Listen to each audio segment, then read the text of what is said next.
What if I told you that the pyramids of ancient Egypt were not built by slaves, but by thousands of free citizens, and that their main tool was not brute force, but remarkable precision and engineering ingenuity?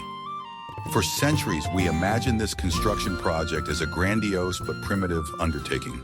However, behind every stone laid in the Great Pyramid lies something greater, a system comparable in complexity to the launch of a modern spacecraft. It was not just a construction project, but the most ambitious project in human history, requiring perfect organization, mathematical knowledge, and an understanding of the laws of nature. The ancient Egyptians created a logistical machine that ran like clockwork for decades. They managed the resources of an entire country for a single purpose. We will immerse ourselves in the world of ancient engineers to understand how they solved seemingly impossible tasks. We will see how simple Nile mud became a lubricant for multi-ton blocks, and how the sun's rays became a tool for perfect alignment. Watch the video to the end, and you will learn how, step by step, these stone mountains were built, which still stand to this day. I will reveal the most closely guarded secret of great construction projects. Before the first stone of the pyramid was laid, the Egyptians built something no less impressive, a huge city for the builders themselves. This city was the heart of the entire project, ensuring the smooth operation of thousands of people. It was planned with incredible efficiency for its time. Imagine streets, bakeries, breweries, and workshops stretching out at the foot of the future wonder of the world. Archaeologists have discovered the remains of this settlement, which completely changes our perception of the builders. They were not exhausted slaves, but skilled workers whom the state provided with everything they needed. Huge bakeries baked thousands of loaves of bread every day, which was the staple of the diet. Nearby were breweries that produced nutritious and high-calorie beer, which served not only as a drink, but also as a kind of liquid currency. This food system kept the workers strong enough to perform the most difficult tasks. The city was divided into quarters where different groups of specialists lived. Bricklayers, carpenters, engineers, and ordinary workers lived in barracks specially built for them. Every detail of daily life was carefully thought out so that nothing would distract from the main goal. In addition to residential buildings, there were administrative buildings where strict records of materials and labor were kept. Clerks recorded the number of blocks extracted, tools delivered, and food issued on a daily basis. This bureaucracy was the backbone of the entire construction project. There was even a medical care system. The skeletons of workers found with traces of healed fractures indicate that they were cared for. A skilled worker was too valuable a resource to be left without treatment. This city was temporary, but it functioned as a full-fledged metropolis of its time. Its existence proves that the construction of the pyramids was not an act of coercion, but a nationwide project based on clear organization. It was as much a marvel of engineering as the pyramid itself. I'm very interested to hear your point of view. What do you think was more difficult, building the pyramid itself or organizing the life and work of the city for tens of thousands of people? Write about it in the comments. Are you ready to learn the truth about how construction began? The choice of location for the pyramid was not random, but the result of precise astronomical and geological calculations. It had to be on the west bank of the Nile, in the realm of the dead, where the sun set. But that was only one of many conditions. The foundation for a structure weighing 6 million tons required special strength. Therefore, pyramids were always built on a limestone plateau that could withstand a colossal load. Engineers carefully surveyed the area to find the perfect site. After choosing the location, one of the most important stages began, orienting the future structure to the cardinal points. The sides of the Great Pyramid deviate from true north by only 1/15 of a degree. Such accuracy amazes even modern engineers. To achieve this result, the Egyptians used the stars. They observed the rising and setting of a particular star and divided the resulting angle in half to find the exact direction of north. This method, known as bisection of an arc, was simple and ingenious. The next step was to create a perfectly flat horizontal surface for the foundation. To do this, a network of shallow trenches was dug around the future foundation. These trenches were then filled with water which, obeying the laws of physics, formed a perfectly flat surface. Markings were made on the walls of the trenches at the water level. Then the water was drained, and the workers cut away all excess rock protrusions, using the markings as a guide. The result was a perfectly horizontal base for the first row of blocks. Accuracy was important in everything. The perimeter of the base of the Great Pyramid is an almost perfect square with a side length of about 230 meters. The difference between the longest and shortest sides is less than 20 centimeters. But perfect marking was only the beginning. Are you ready to learn how the Egyptians extracted millions of stone blocks using tools that seem primitive to us today? Something you've never seen before. Let's go to the quarries where the blocks for the pyramids were born. The main material was limestone, which was quarried near the construction site. The extraction process was not rough chipping, but precise and painstaking work, similar to a surgical operation. The workers did not blow up or crush the rock. Instead, they used a unique method based on their knowledge of the properties of stone and the laws of physics. They found cracks and weak spots in the rock to make their work easier. First, they marked the contours of the future block on the surface of the rock. Then the stone cutters began to cut deep trenches around it. To do this, they used copper saws and chisels instead of iron ones. Copper is a fairly soft metal that would quickly wear down against stone. Therefore, the Egyptians used an abrasive, ordinary quartz sand. They sprinkled sand under the saw blade, and it was the hard particles of sand, not the copper, that cut the stone. When the trenches on three sides were ready, the most interesting stage began, separating the block from the rock from below. To do this, a series of deep holes were drilled or hollowed out along the entire length of the base of the block. Dry wooden wedges were tightly hammered into these holes. Then these wedges were generously watered. The wood, absorbing moisture, began to expand with tremendous force. This force created enormous tension inside the stone, and after a while the block separated from the rock mass with a deafening crack along a straight line. The extracted blocks were immediately marked. Scribes made marks on them, indicating which part of the pyramid the block was intended for and which team had extracted it. This accounting system made it possible to avoid confusion and organize the smooth delivery of materials to the construction site. What if I showed you a time machine? Now that the blocks had been quarried, the Egyptians faced a new daunting task: transporting them to the construction site. The average block weighed about 2.5 tons, which is comparable to the weight of an SUV. Some granite blocks weighed up to 80 tons. Large wooden sleds were used to move these giants. The blocks were placed on the sleds, and then hundreds of workers pulled them using strong ropes woven from papyrus. The Egyptians did not use wheels for such purposes at that time, as they would simply get stuck in the sand. The secret to success was reducing friction. Recent research has confirmed what was depicted in ancient frescoes. Workers constantly sprinkled water on the sand in front of the sleds. Wet sand became denser and slippery, which reduced the effort required for traction by almost half. This simple but ingenious solution allowed huge loads to be moved with relatively little effort.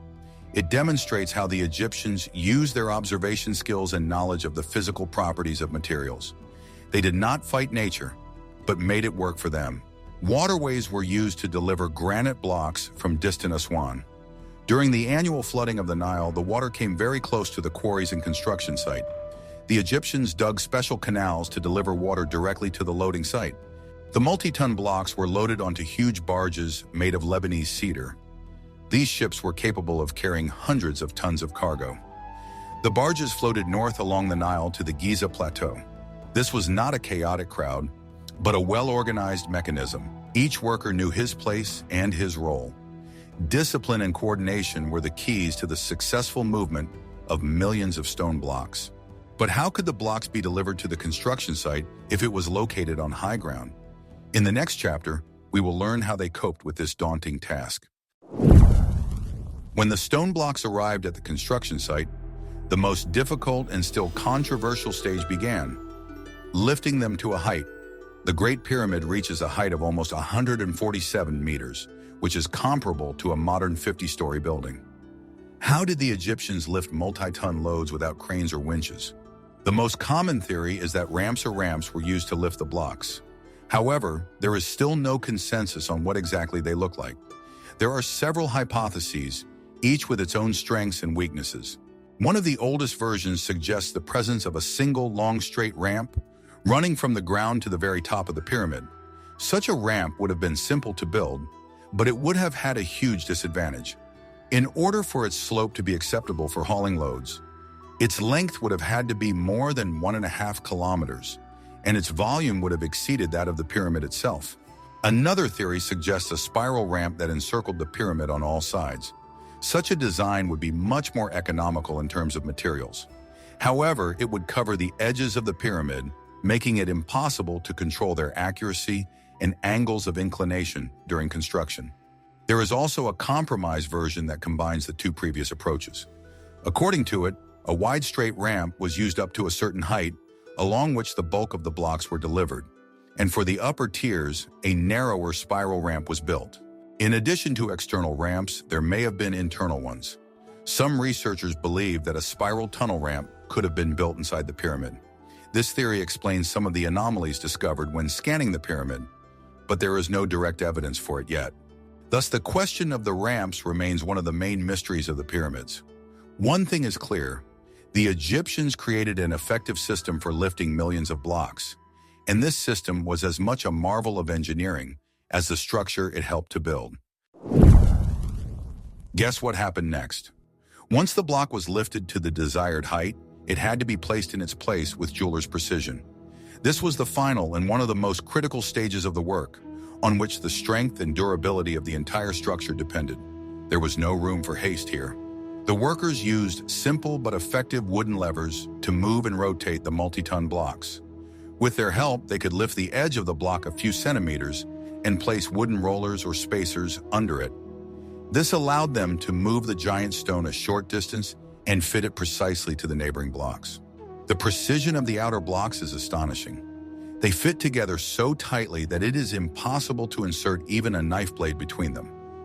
This was achieved by carefully grinding the contacting surfaces directly at the laying site.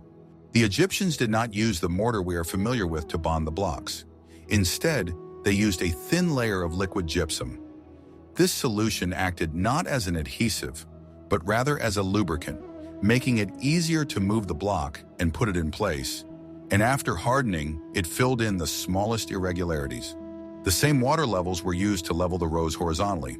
Simple plumb lines were used to control the verticality of the walls and the angles of the edges. Constant monitoring at each stage made it possible to avoid the accumulation of errors and maintain the perfect geometry of the pyramid. The blocks of the inner masonry did not require such careful fitting. They were laid with small gaps, which were then filled with rubble and gypsum mortar. This allowed the construction to be accelerated without reducing the overall strength of the structure. Each block laid became part of eternity. The workers understood that they were not just building a tomb, but a home for the soul of their pharaoh, which was to stand forever. And this responsibility was reflected in the quality of their work. The finished masonry was a step surface, but this was not yet the final appearance of the pyramid. How did this stepped mountain become a smooth, sun-shining wonder? In the next chapter, we will reveal the secret of the final stage of construction. After the last block was laid at the top, the pyramid was a huge step structure. But in the minds of the ancient Egyptians, it had to be perfectly smooth and shiny. The final stage began, the installation of facing slabs. A special type of limestone was used for the cladding, snow-white and fine-grained, which was quarried in Tura on the other bank of the Nile. This stone was prized for its beauty and ability to reflect sunlight.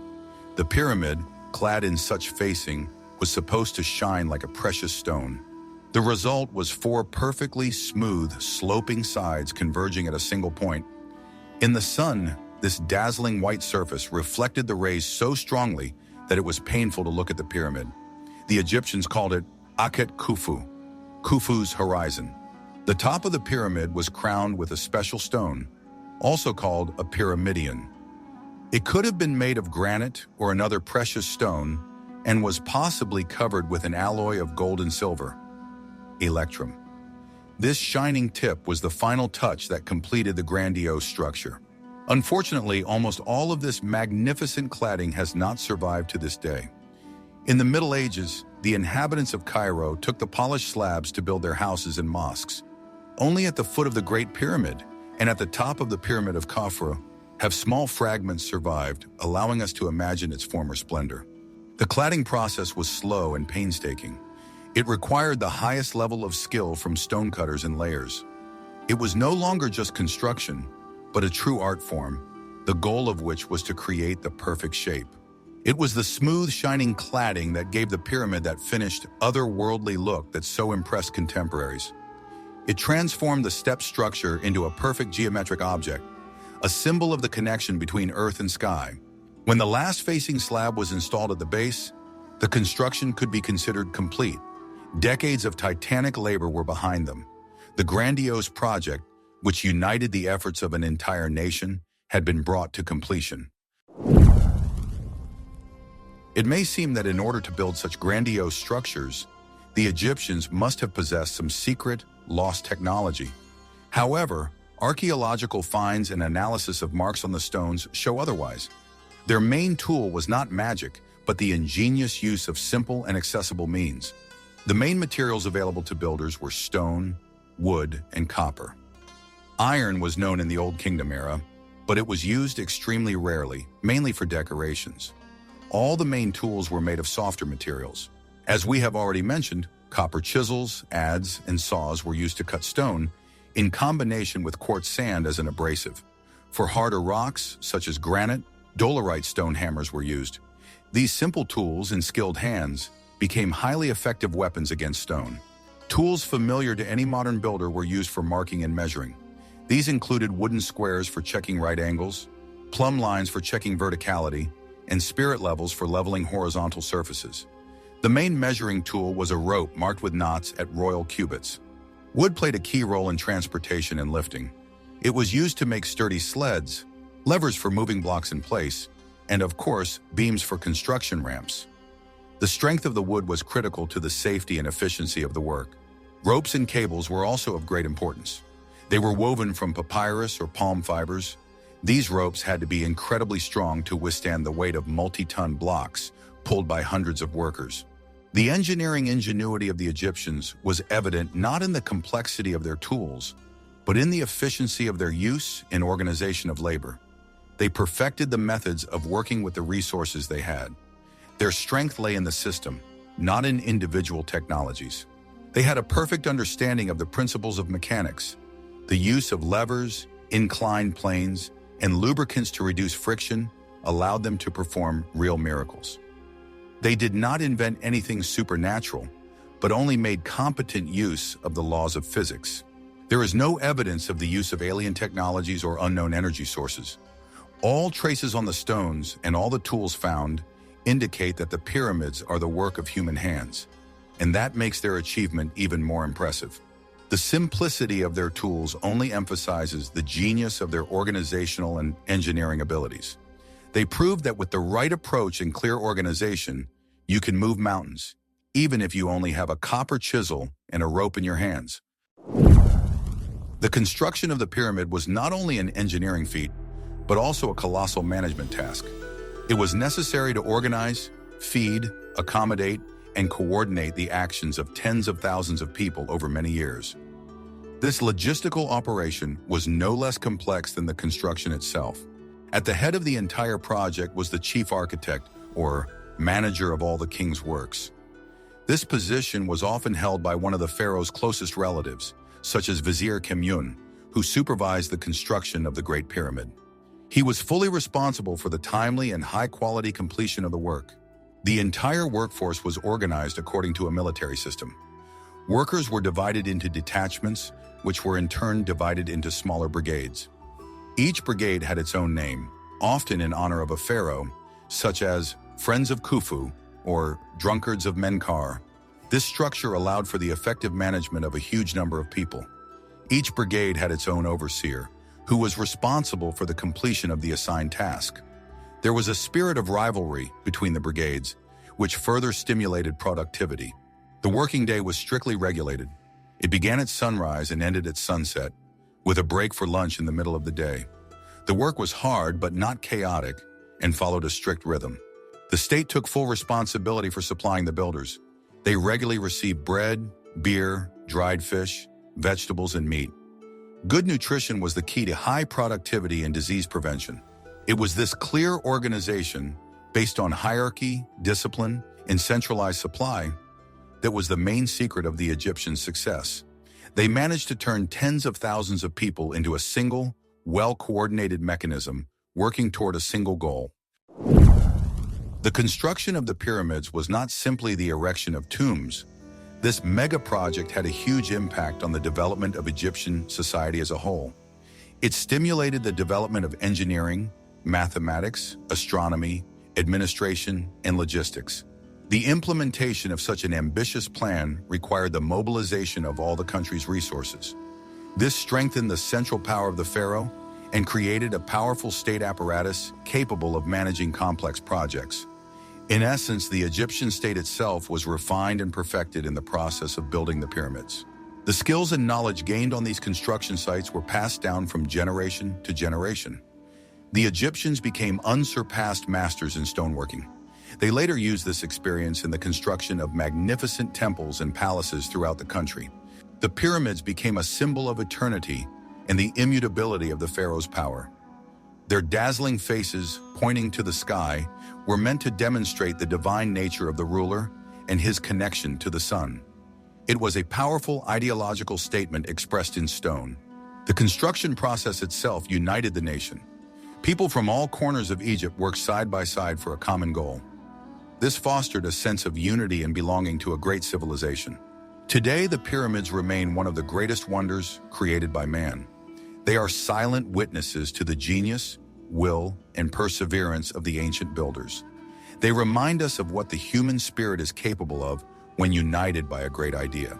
They have stood for more than 4,500 years, surviving the rise and fall of empires, changes in religion and climate. They are the most enduring monument to human ambition, and they teach us the most important lesson. Even the most incredible goals are achievable with knowledge, willpower, and order. The history of the construction of the pyramids is a hymn to human intelligence and organization. It is proof that our ancestors were not primitive savages, but wise and talented people whose achievements deserve the deepest respect. We have come all the way from choosing a location in the desert to installing a shining capstone on top of a stone mountain. We have seen that the construction of the pyramids was not the result of mysterious magic, but of cold calculation, precise science, and impeccable organization. It was a triumph of human intellect and collective labor. The Egyptians created a project that still amazes us today with its scale and precision. They turned the entire country into a single construction site, subordinating the lives of an entire generation to one great goal. Their legacy is not just stones, but a lesson in how to achieve the impossible. What do you think was the most difficult stage of pyramid construction and required the greatest genius from ancient engineers? Share your opinion in the comments, suggest topics for future videos, and don't forget to subscribe to the channel so you don't miss out on new research into the greatest mysteries of history.